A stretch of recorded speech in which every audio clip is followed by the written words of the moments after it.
so really looking forward to this. It's my pleasure to introduce Dr. Jim Skidmore, who's an associate professor and director of philosophy at ISU, where he teaches courses in moral and political philosophy, philosophy of law, and applied ethics. His research interests are in moral theory, in particular formulating and defending utilitarianism. So I'll turn the floor over to you, Jim. Thank you. Okay. Thanks so much for coming, and thanks to those of you online as well for coming. I'm really glad to be here. I know it's a busy time of the semester. Thanks, Doug, for inviting me. I apologize in advance. This presentation is a little bit of a work in progress, but I'm very interested to hear your thoughts on these ideas. So I'll try to take about 45 minutes or so. I have the modest task of trying to convince you that you have the opportunity for great moral heroism in your life, and this in the context of effective altruism. So we can talk at the end about whether I've convinced you and whether it's something we should be interested in.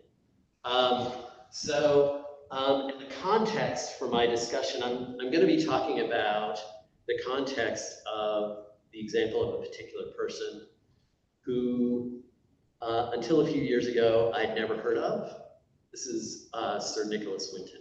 Have any of you heard of Sir Nicholas Winton? Okay, if you get nothing else from the talk today, at least you will be glad to know that this person lived. Nicholas Winton lived a long life. He was a British citizen, died in 2015, over 100 years old.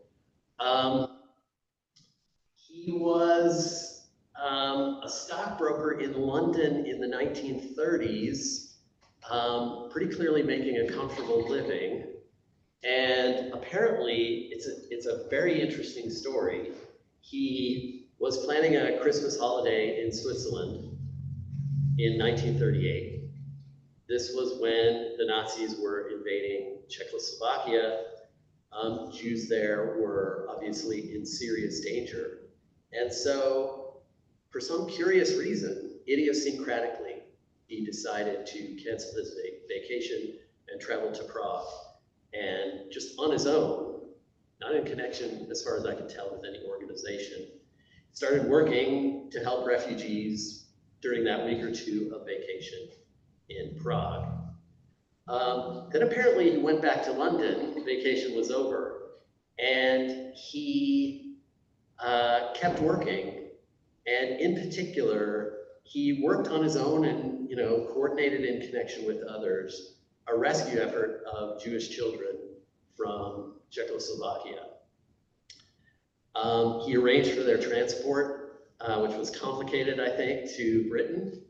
And he arranged for these children to be adopted into British homes. He's credited with saving the lives of over 600 children who pretty clearly would have been murdered. So an extraordinary accomplishment. Another interesting thing about Winton is that apparently after the war, this, I suppose, like many other things, was just totally forgotten. So all through the 50s and 60s and 70s and into the 80s, basically lived his entire life, and nobody knew what he had done. It was basically forgotten. Until a BBC program in the late 1980s tracked down this story, and obviously they could see this is a great story, and you'll see that it was, and they created a show around a reunion with Winton and these children, who are of course now quite old. And this is a video, a short video. I'm not ashamed to say, doom scrolling one night on Twitter, I just ran into this video. So there are advantages sometimes to doom scrolling on Twitter. With your indulgence, I want to play for you for this video, just a couple of minutes of this video, because I'm going to talk about how it moved me, There's some and perhaps you'll have the same experience.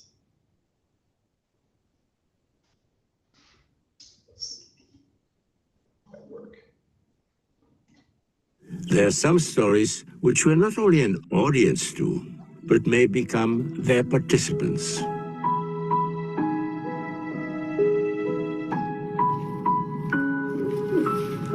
Nicky's story came out by accident after this scrapbook surfaced after gathering dust for decades.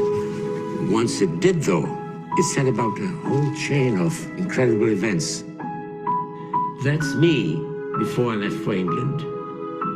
But until 1988, I had no idea who had rescued me from all but certain death.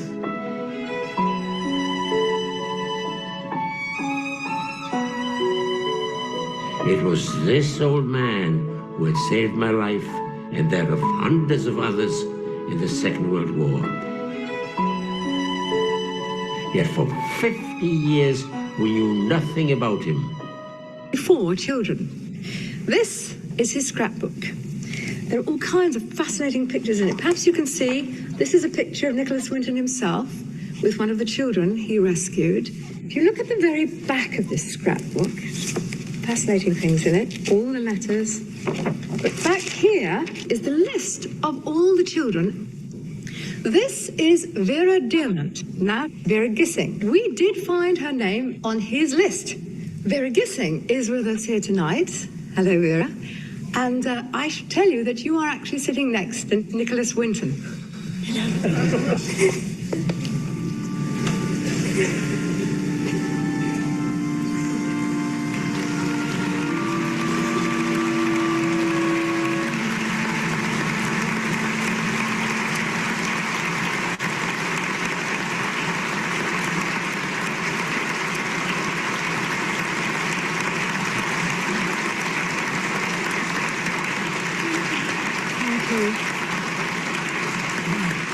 I wore this around my neck, and this is the actual pass that we were given to come to England and have another of the children that you saved.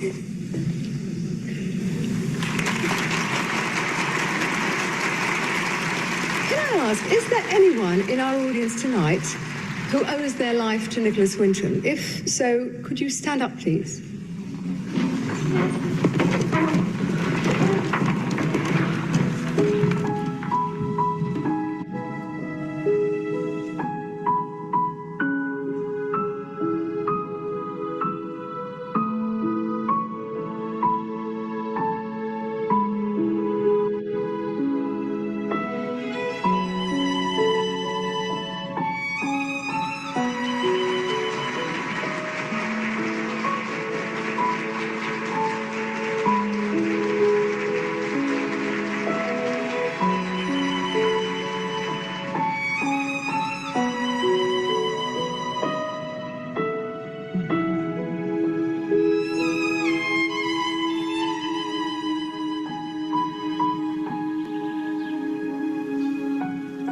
Everybody has.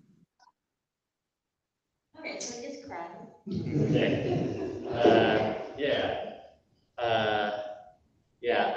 I expect many of you found that as moving as I did that evening. And of course, in fairness, it's designed to move you, the music. So we should acknowledge the rhetorical devices used.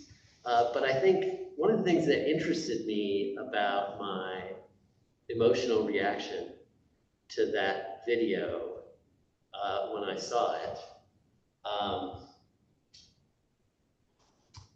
was not just my admiration for Winton and what he had accomplished, but a certain kind of moral envy or jealousy. I had the sense that Winton was morally lucky in a way that I wasn't.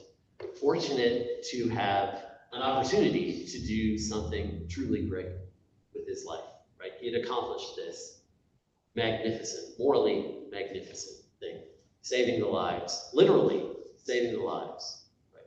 There over 600 people who would not have been able to live their lives without him.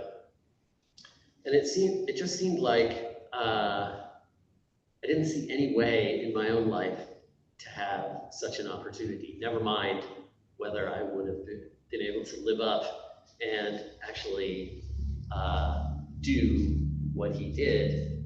It seemed to me that course of action was closed to me. But then I got to thinking about this story in the context of effective altruism, which I'm going to talk a little bit about, and which, when I watched the video, I had already been somewhat interested in. And so the claim I want to defend in the rest of this talk is that it's actually true that you and I can be Winton, or we can approximate what he accomplished. So that's what I'm going to try to convince you of. I'm going to be talking about philanthropy and philanthropists, and talk about philanthropists, I think, brings connotations of billionaires who have more money than they can spend and start trying to give it away. But I just want to clarify quickly at the beginning, I'm thinking of philanthropy to include very small activities, any kind of effort you and I make to donate time or resources to make the world a better place, to help others in some way, we can think of as philanthropy. So it's something that's relevant to all of us.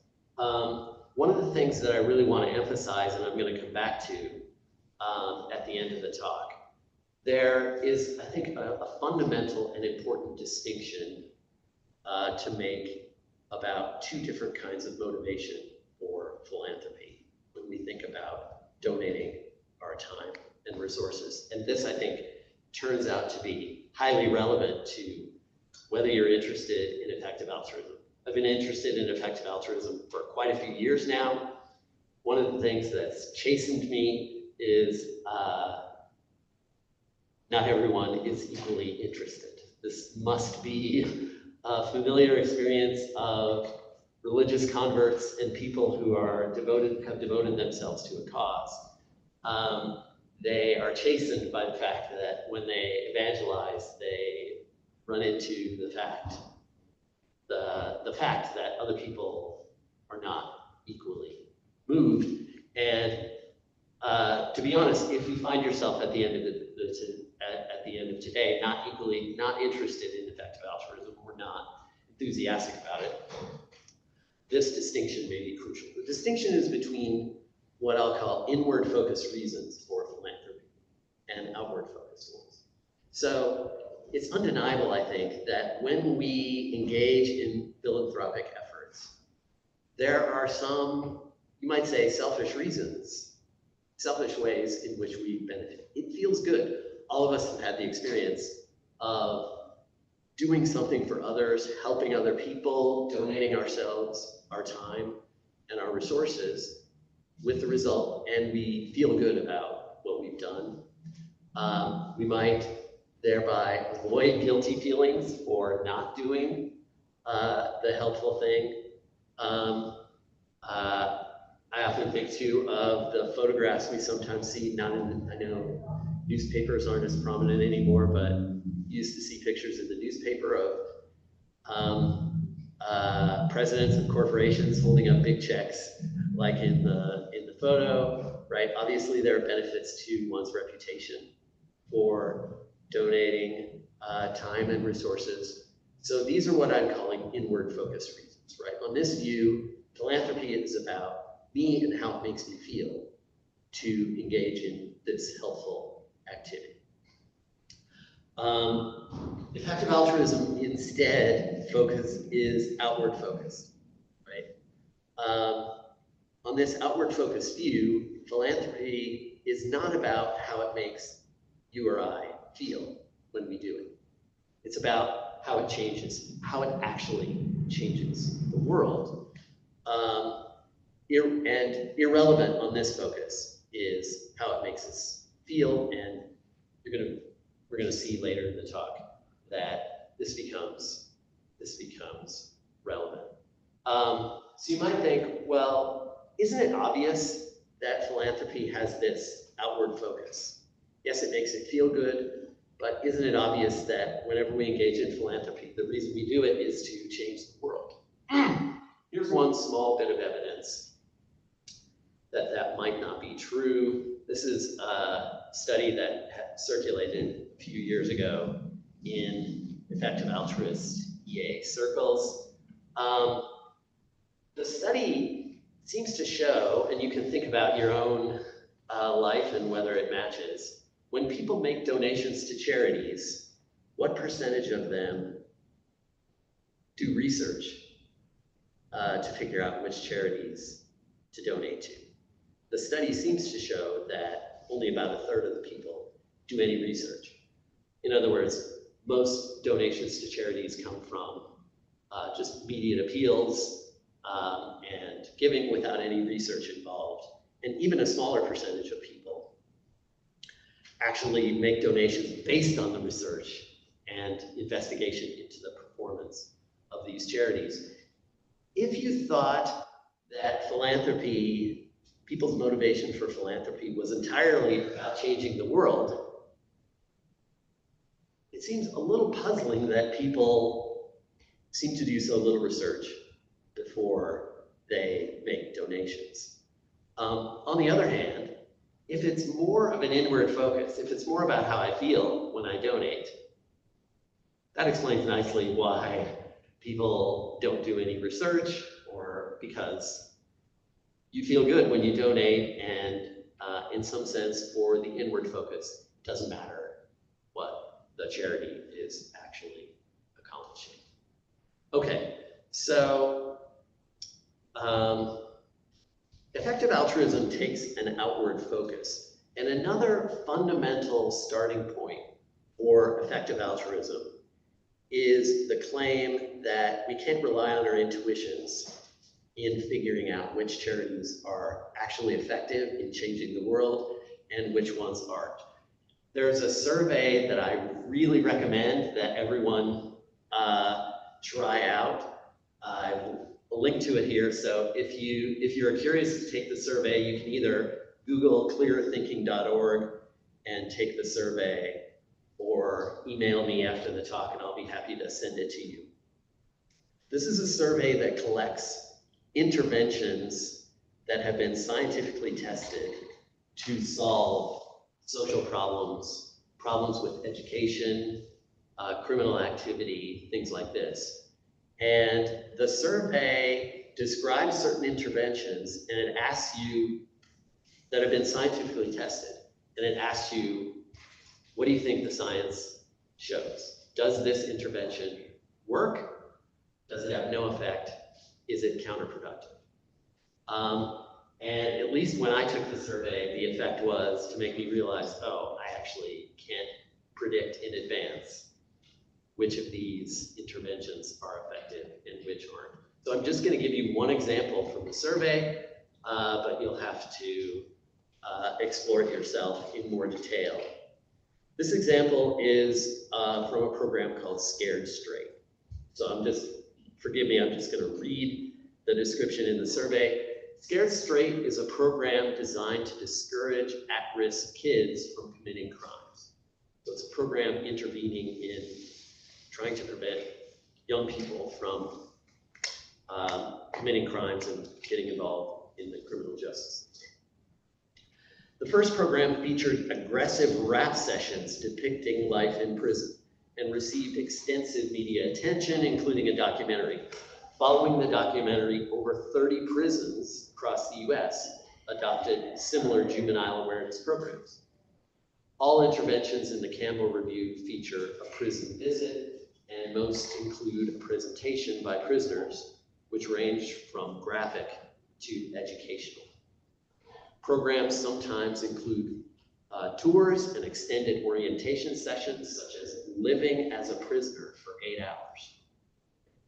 So these are taking kids who are at risk, bringing them into prisons, getting them a sense for what life is life is like in prison in hopes that they will want to never go there, right? This is the idea, to scare them straight.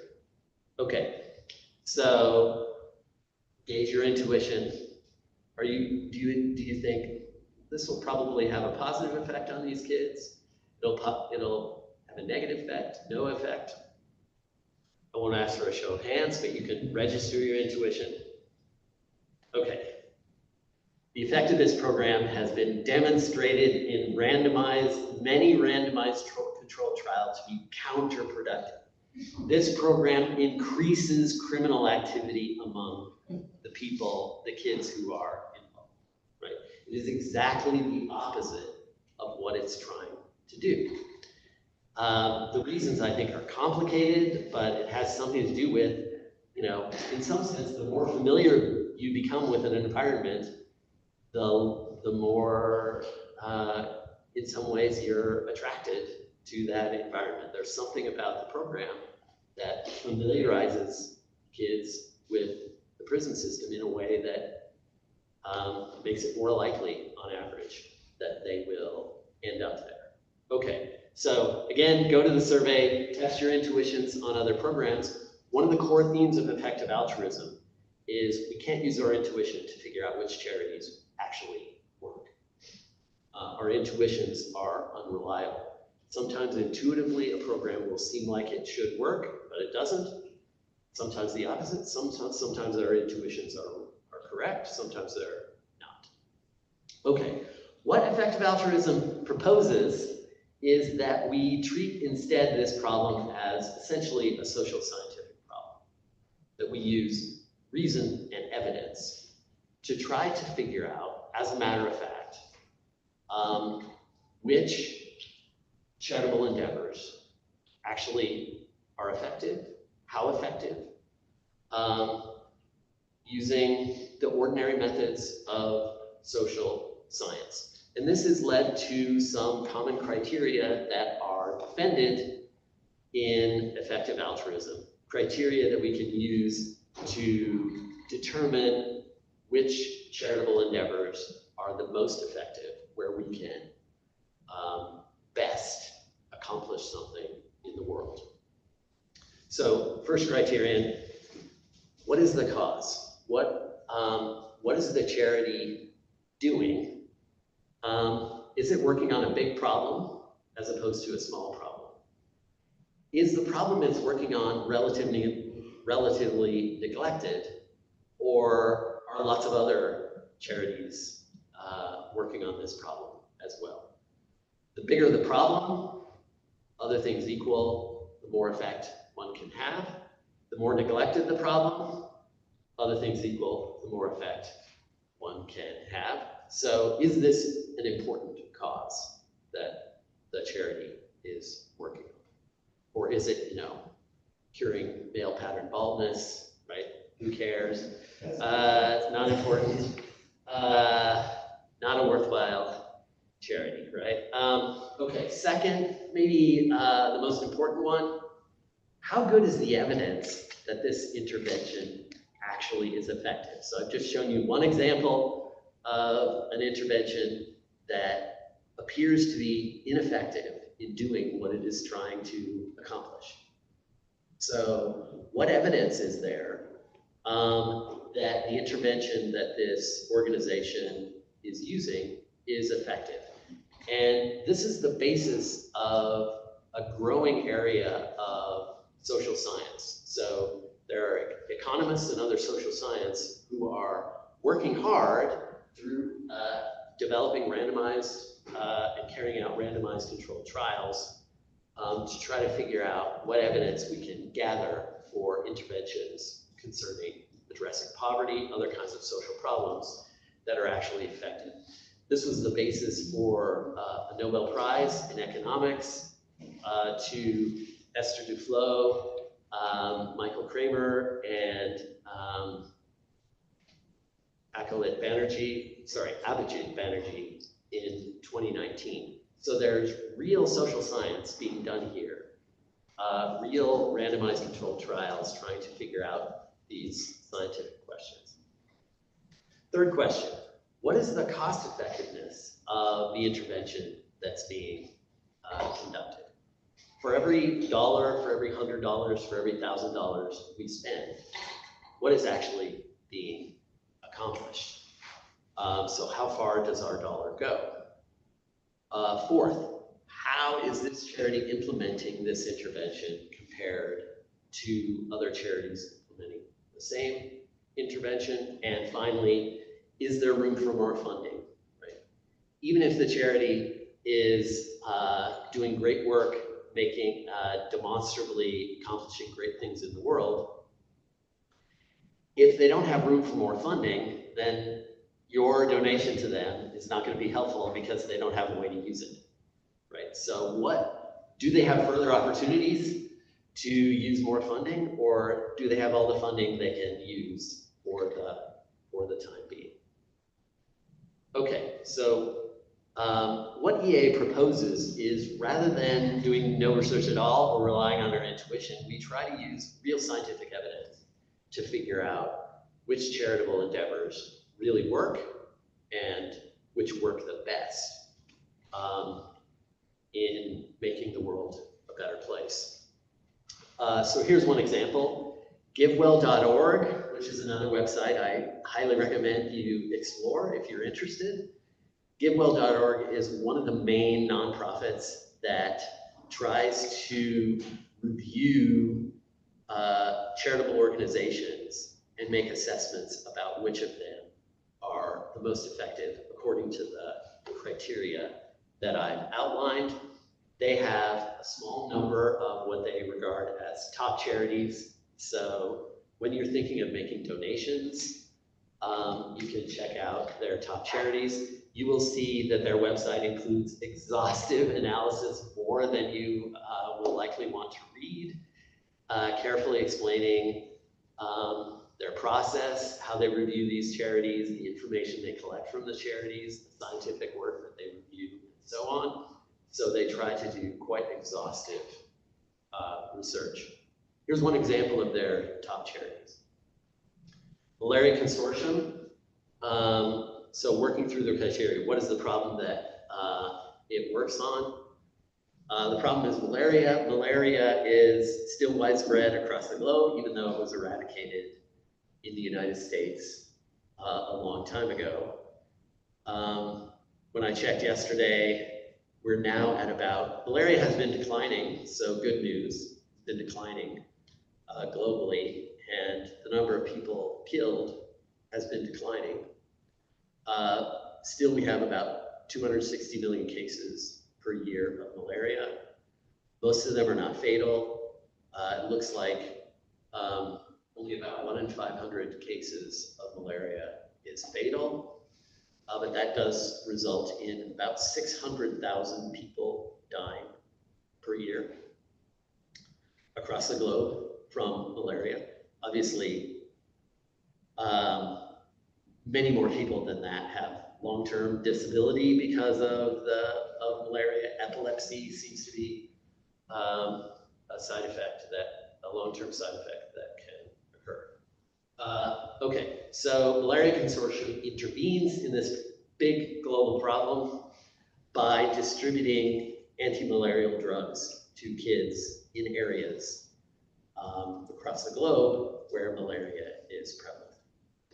Okay, does it work?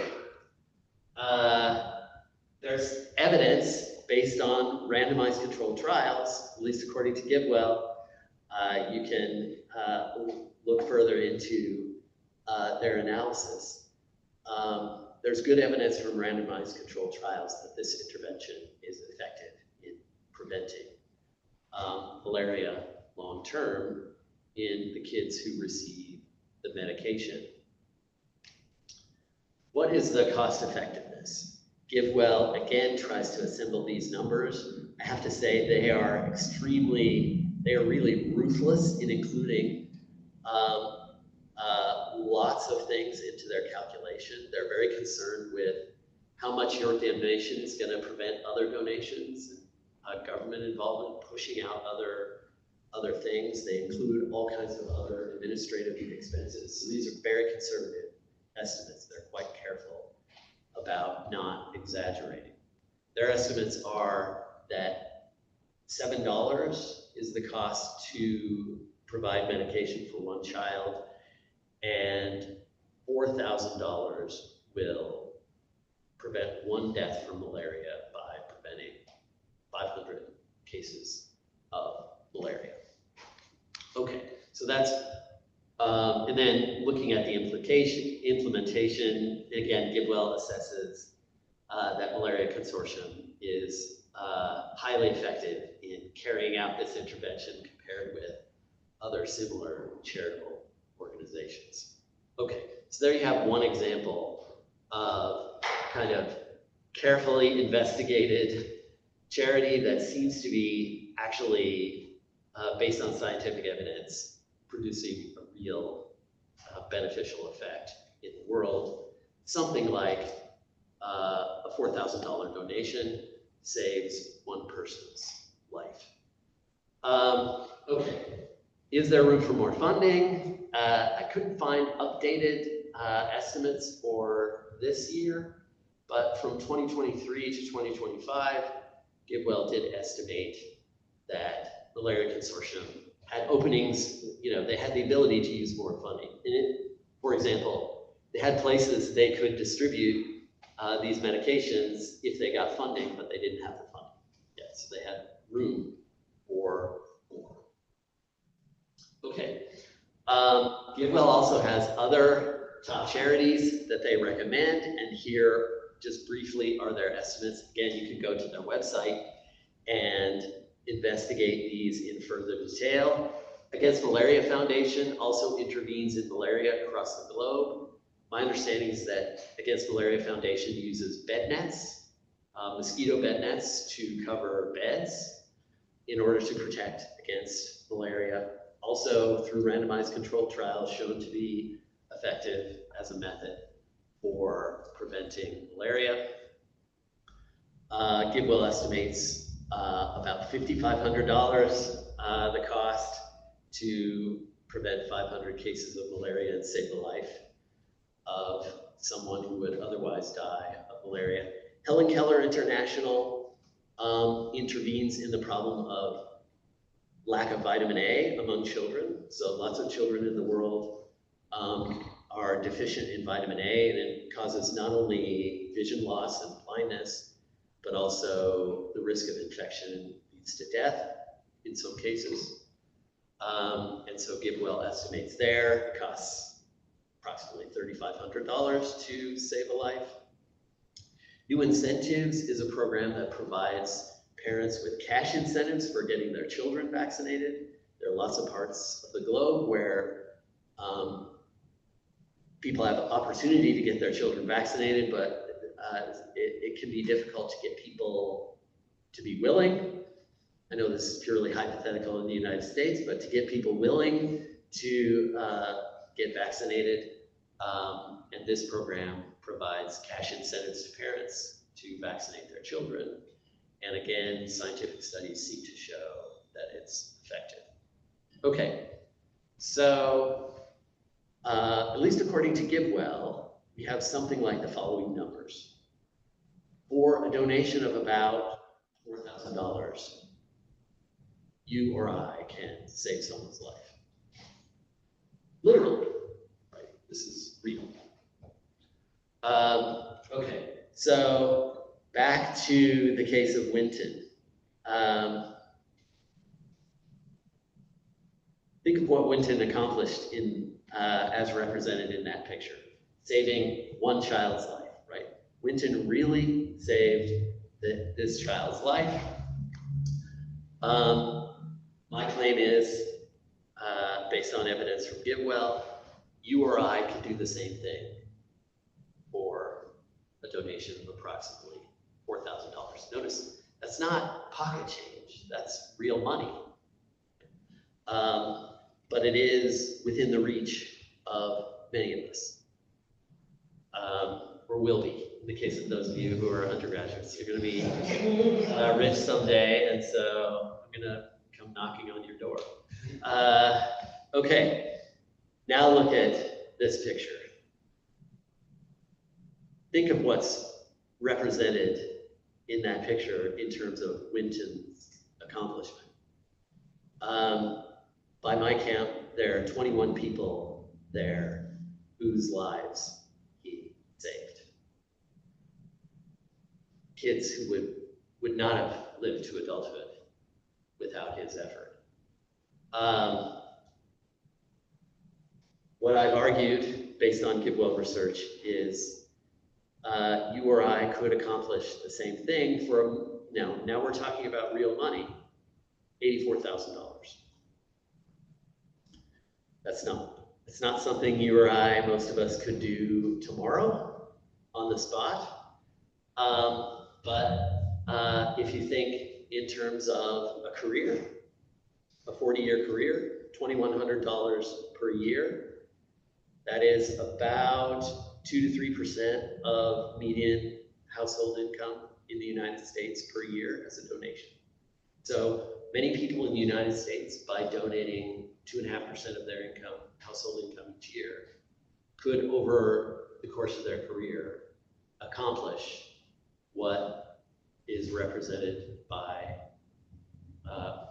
Winton in this picture.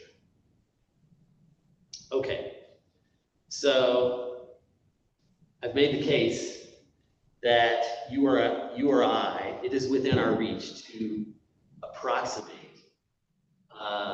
the accomplishment represented by Winton. But before I close, I want to acknowledge there is a downside. Winton got to have a reunion in the 1980s and 1990s with people he saved, right? So when you watch that video, you see the joy of that reunion, what extraordinary emotion would be involved, right? When you make a donation to Malaria Consortium, even over year after year, there's never going to be a reunion. You're never even going to know who the people are that you saved. And so I think emotionally, it's not the same, right?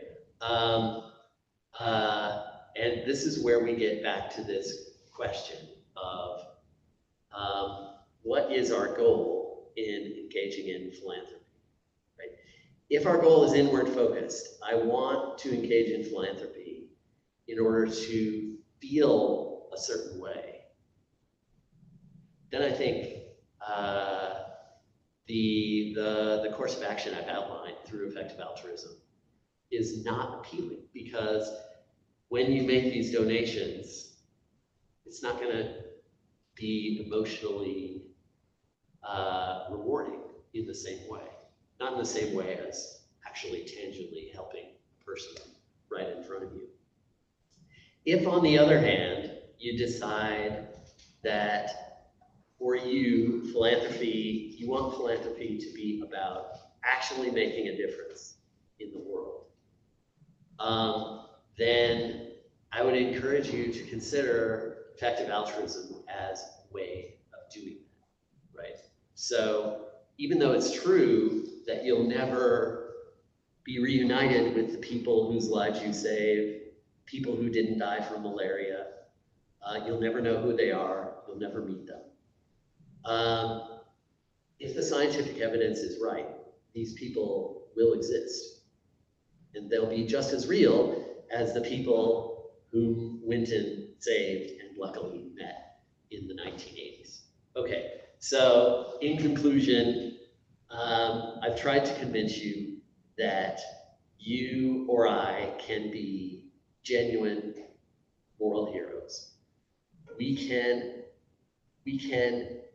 lead lives that approximate the moral greatness of Nicholas Winton, and it's surprisingly easy to do so. Relatively modest annual donations to effective altruist charities can lead to saving the lives of many, many people. Okay, questions?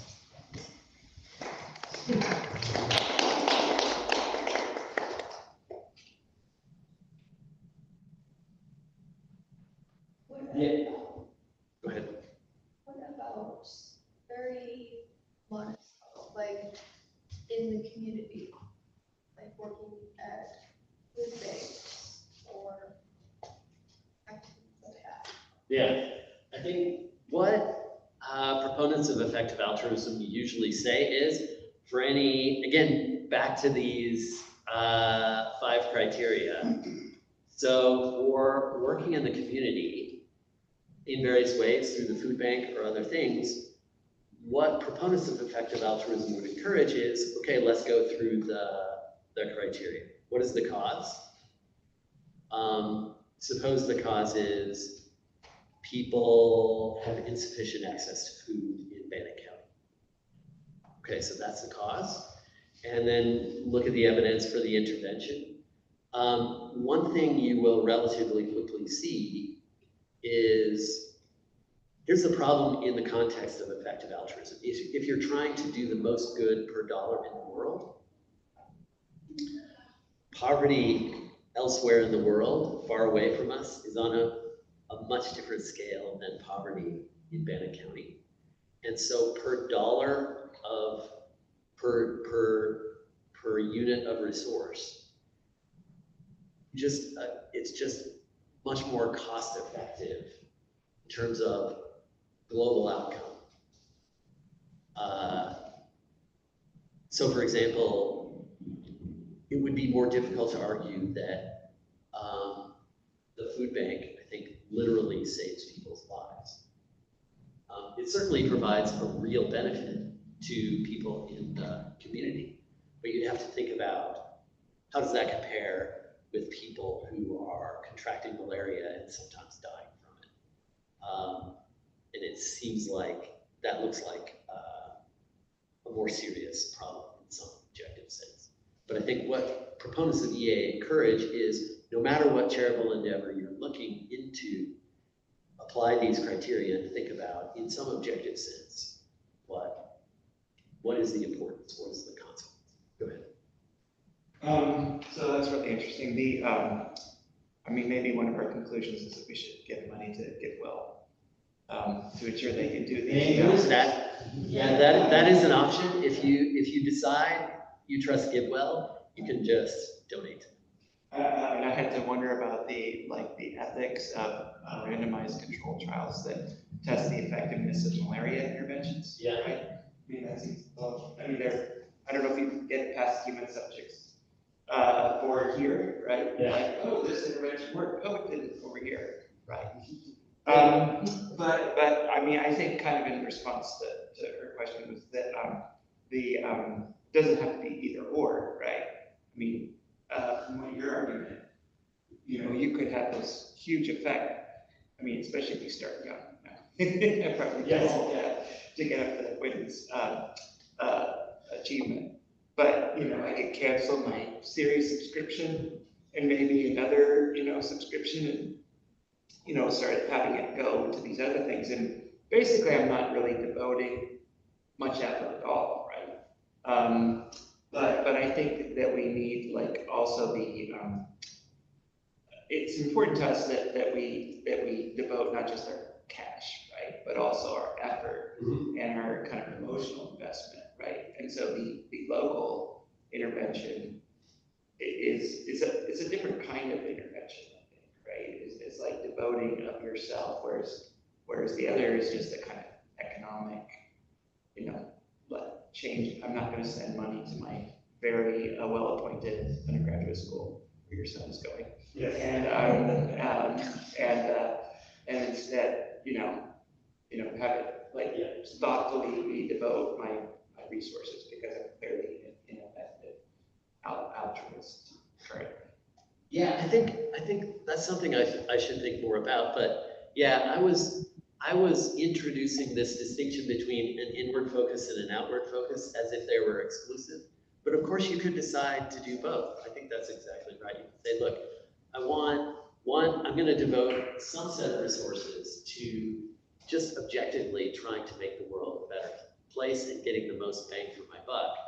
But then I also want to feel connected to my community, and there, maybe I'm not going to engage in the same kind of ruthless scientific investigation. I just want to connect with people. I want to feel like I'm doing something in the community.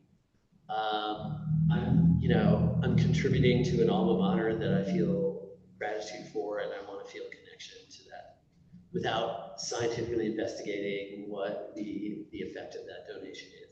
So I think it could make sense.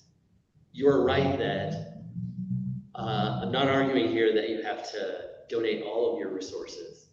I can send you work by Peter Singer that does argue that you are obligated to do that. I am, but I'm just not probably going to do this. Not either. Given that we're not going to do that, I think it could make sense to have these categories, right? There could be some categories of philanthropy that I think there are categories of that in my own life. There are examples of things that I might do to help others, but I don't think of it as making the world a better place. It's just, I just enjoy doing it. I feel connected to another person. I feel like I'm helping them out, something like that. I think those kinds of categories could be, useful. Yeah. Well, I also think with the community aspect, a more localized, and full disclosure, I'm on the board of the local United Way. Yeah. So, I think when, like, the United Way gets donations, whether it's monetarily or volunteer resources, people see an impact firsthand, where some things globally, you can't see them. And like you said, you don't meet those folks that you've Right. maybe helped. But sometimes you can see the impact that somebody had on a coworker or, your kids' friends, you know that they're going home with backpack beginnings for the weekend from the food bank, and maybe, we've done it at the graduate school, we've packed those backpacks. And it's really nice to be able to say, I can see that difference in the community, whereas I don't know where my $400 is going to malaria. That doesn't connect to me. Right. And so I never met anybody who's been affected by malaria. So the community impact, I think, is a really big factor when you look at the localized piece of philanthropy. I think that's right, and you can see that in two different ways. I think one, it's clearly emotionally more meaningful when you can see right in front of you. You can see the kids. You can talk to the kids who you're helping. I always think of my sister who volunteered. She lives in Portland, and she volunteered for a few years in a program that had just sent volunteers into primary schools to tutor kids in reading. So she would just spend an hour a week sitting down with first and second graders for a half hour at a time. They would take turns reading books. Now, that seems like I hope I can do something like that when I retire. It seems like amazingly rewarding. You can just see over months, and she did find it really rewarding.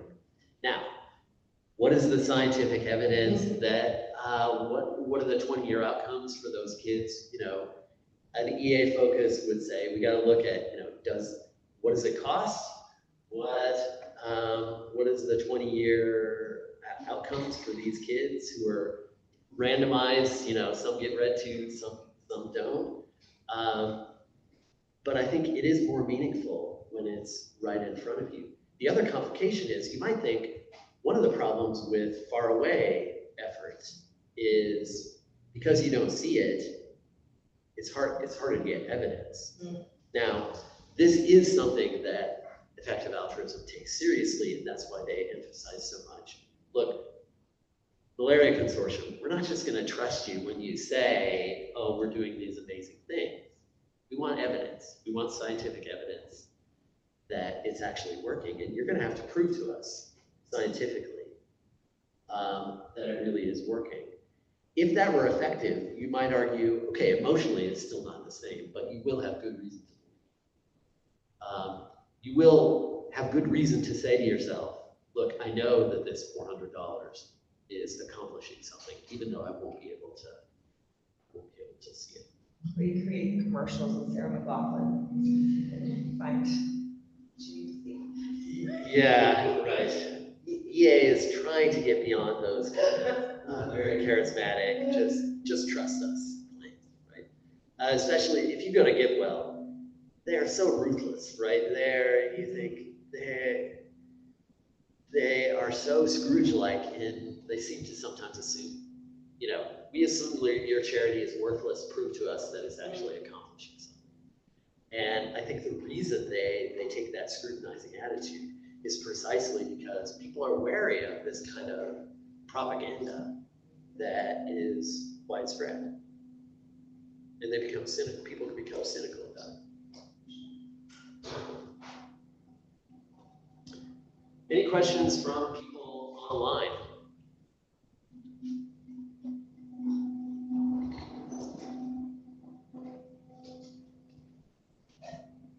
Maybe we could talk about Tom's question of, are randomized control trials ethical? This is an interesting question. Be sure you, I take it all of you can see what the ethical issue might be. Here's what a randomized control trial means in the context of malaria. It means we randomly select certain locations, often in places like Africa. Randomly select. Some of them get medication for malaria in children. Some of them we just sit and watch. And we see, and then we come back in 1 year, in 4 years, in 8 years, in 12 years, and we see, is there a difference in these communities in rates of malaria, in rates of other diseases? Are there effects on education, on wealth, rates of poverty, things like this? And again, these trials have been conducted, and they do seem to show, yes, there's a real effect of this medication. Now, there are definitely ethical perspectives according to which that is wrongful exploitation of people in these communities. Basically, right, roughly, you might worry, we're treating these people as guinea pigs in order to figure out what methods work and what don't. I think one thing to think about, though, is this gets back to the question of, can we rely on intuition? Right? Proponents of EA usually defend these trials for roughly the following reason. Without the trial, you don't know whether the intervention will work. And so, if we judge the trial to be unethical, what are we going to do? Are we just going to proceed as if it works without knowing that it works? That also carries the risk that we're wasting our resources on something like scared straight. Like, should we study scared straight to figure out whether it works or not? You can see the danger there that if we rely on intuition instead and just do it, we could be doing more harm than good, and we'll never know without the trial that will figure out that it's not working. So this is a real ethical question. And from the perspective of EA, they tend to be supportive of these trials, but there are other ethical approaches certainly that are worried about the exploitation.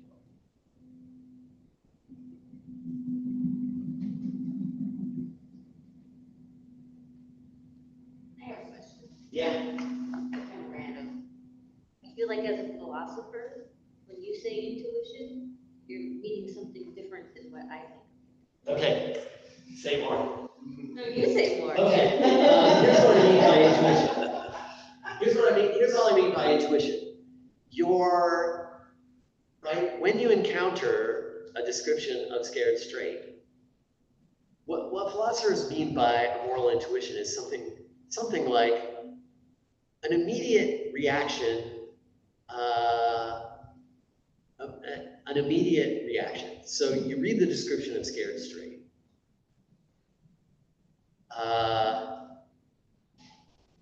It's basically a guess. Is this a good idea or is it not? Sometimes philosophers talk about intuition in terms of an immediate judgment to a particular example or a hypothetical case. So suppose I describe a case of someone committing a minor assault against another person, right? If I describe the case in a specific amount of detail, you might you might have the reaction of, that's wrong, right? You have an intuition, that's wrong, what that person did. Philosophers often rely on these intuitions in trying to work through what their theories commit them to and where they need to revise the theories. So does that match up at all with what you think is intuition? I guess I'm just sort of surprised as a philosopher you using that word so many times. And I don't know why that surprises me. Your intuition model. What? Your intuition doesn't fit with that intuition model. No, my experience. Right?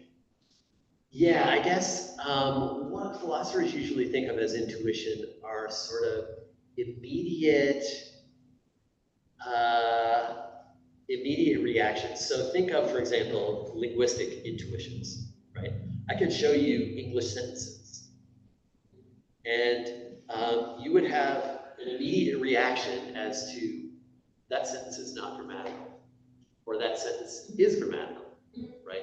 That's an immediate intuition, right? That's something we call an intuition. That immediate instinctive reaction, that's not good. That's not a grammatical sentence, or that is a grammatical sentence, or that's not the correct use of that word, or something like that. So that kind of immediate instinctive reaction is what we're talking about. And so in the context of EA, what they're emphasizing is you can't rely on that kind of immediate instinct. You can't just rely on your instincts for, oh, that's a good cause. I bet they're doing great things. You have to actually do research.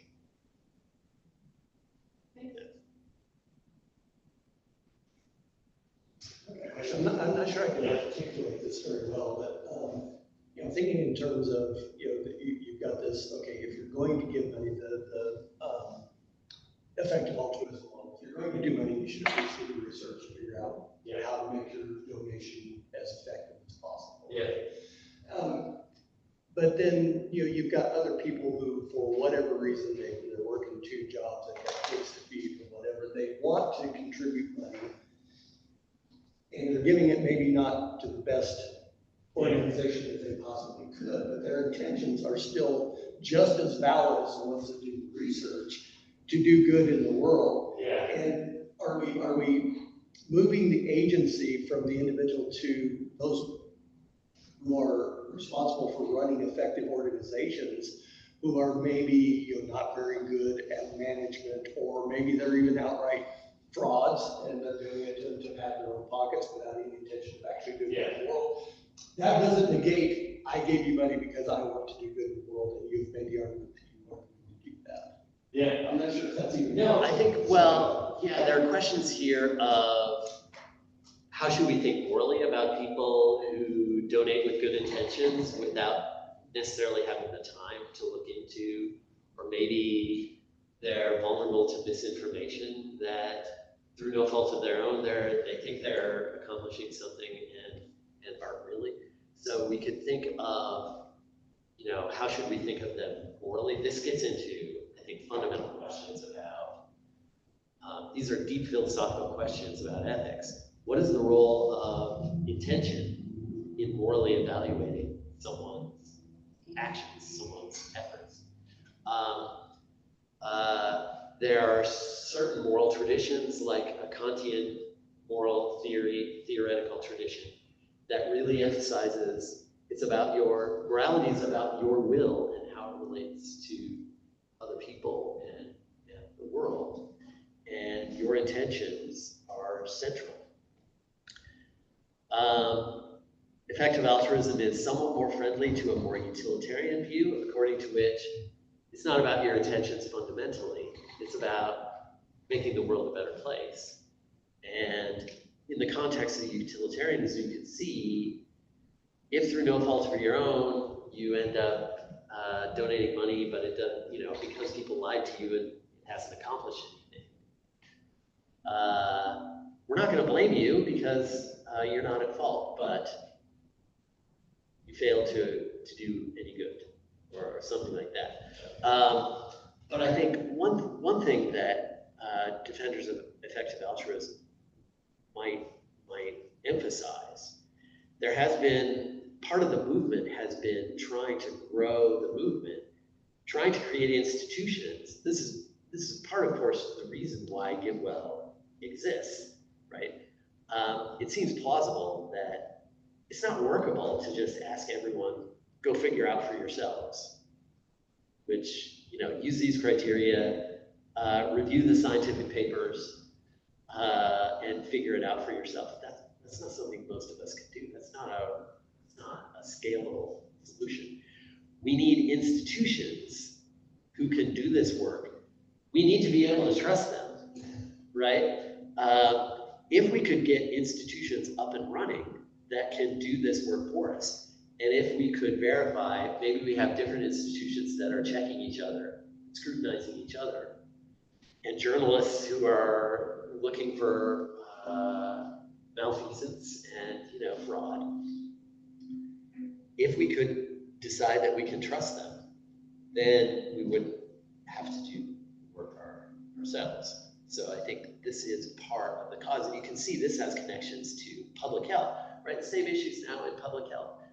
We can't have a situation where we just say to citizens, you figure out for yourselves, read the science yourselves and figure out what the effectiveness is of this public health intervention for that.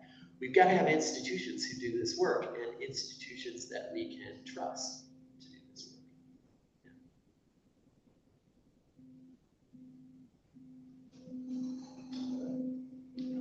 We're about out of time for today. Thank you so much. Okay. Thanks so much for coming. Everybody online.